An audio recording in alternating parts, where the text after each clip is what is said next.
Gentleman's recognized for 5 minutes. Thank you, Mr. Speaker. I rise this evening to announce that I introduced some legislation today dealing with the calamity that we have found at our airports with TSA. Something has to be done. Everybody's fed up. The people are fed up. The pilots are fed up. I'm fed up.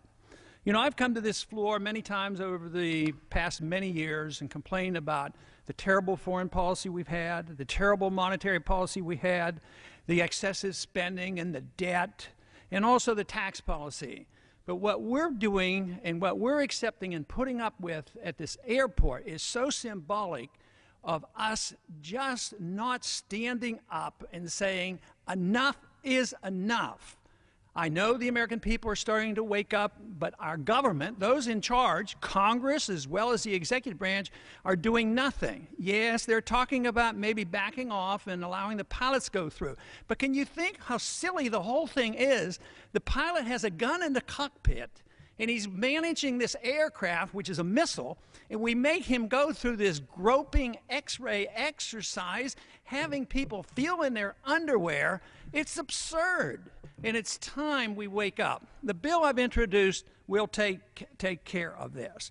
But we have to realize that the real problem is that the American people have been too submissive. We have been too submissive. It's been going on for a long time, and this was to be expected even from the beginning of the TSA, and it's deeply flawed.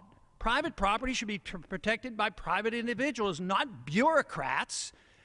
But the bill that I've introduced will take care of it. It's very simple. It's one paragraph long. It removes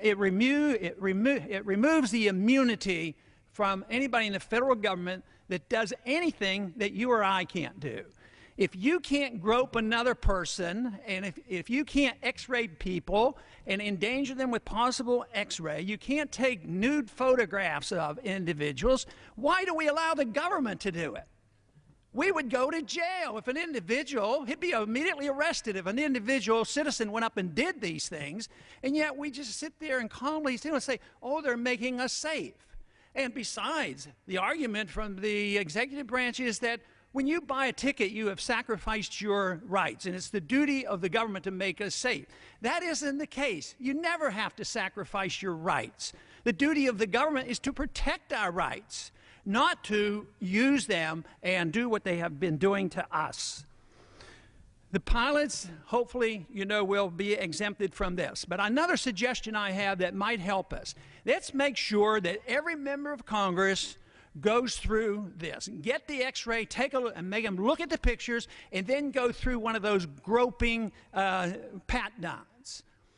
And then I think there'd be a difference. Have everybody in the executive branch, anybody a cabinet member, make them go through it and look at it. Maybe they would pay more attention. But it doesn't work. This is not what makes us safer. This is preposterous to think that the TSA has made us safer.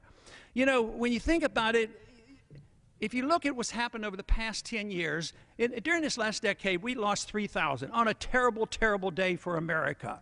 But since that time, in this last decade, we have also lost 6,000 of our military personnel going over there and trying to rectify this problem. We have lost 400,000 people on our government-run highways. We have lost 150,000 individuals from homicides. So I think there's reason to be concerned, reason to deal with this problem. We're not dealing with it the right way. We're doing the wrong thing. And groping people at the airport doesn't solve our problems. What has solved our problems basically has been that they put a good lock on the door and they put a gun inside the cockpit. That's been the greatest boon to our safety. Safety should be the responsibility of the individual and the private property owner. But right now, we assume the government's always going to take care of us, and we are supposed to sacrifice our liberties. I say that is wrong. We are not safer.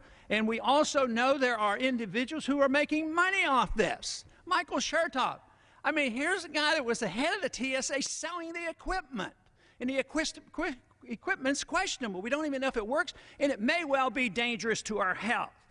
You know, the way I see this, if this doesn't change, I see what has happened to the American people is we have accepted the notion that we should be treated like cattle.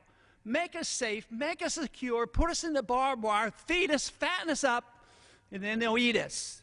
And we're a bunch of cattle, and we have to wake up and say, we've had it. I think this whole idea of an opt-out day is just great. We ought to opt out and make the point, get somebody to watch it, take a camera. It's time for the American people to stand up, shrug off the shackles of our government at TSA at the airport.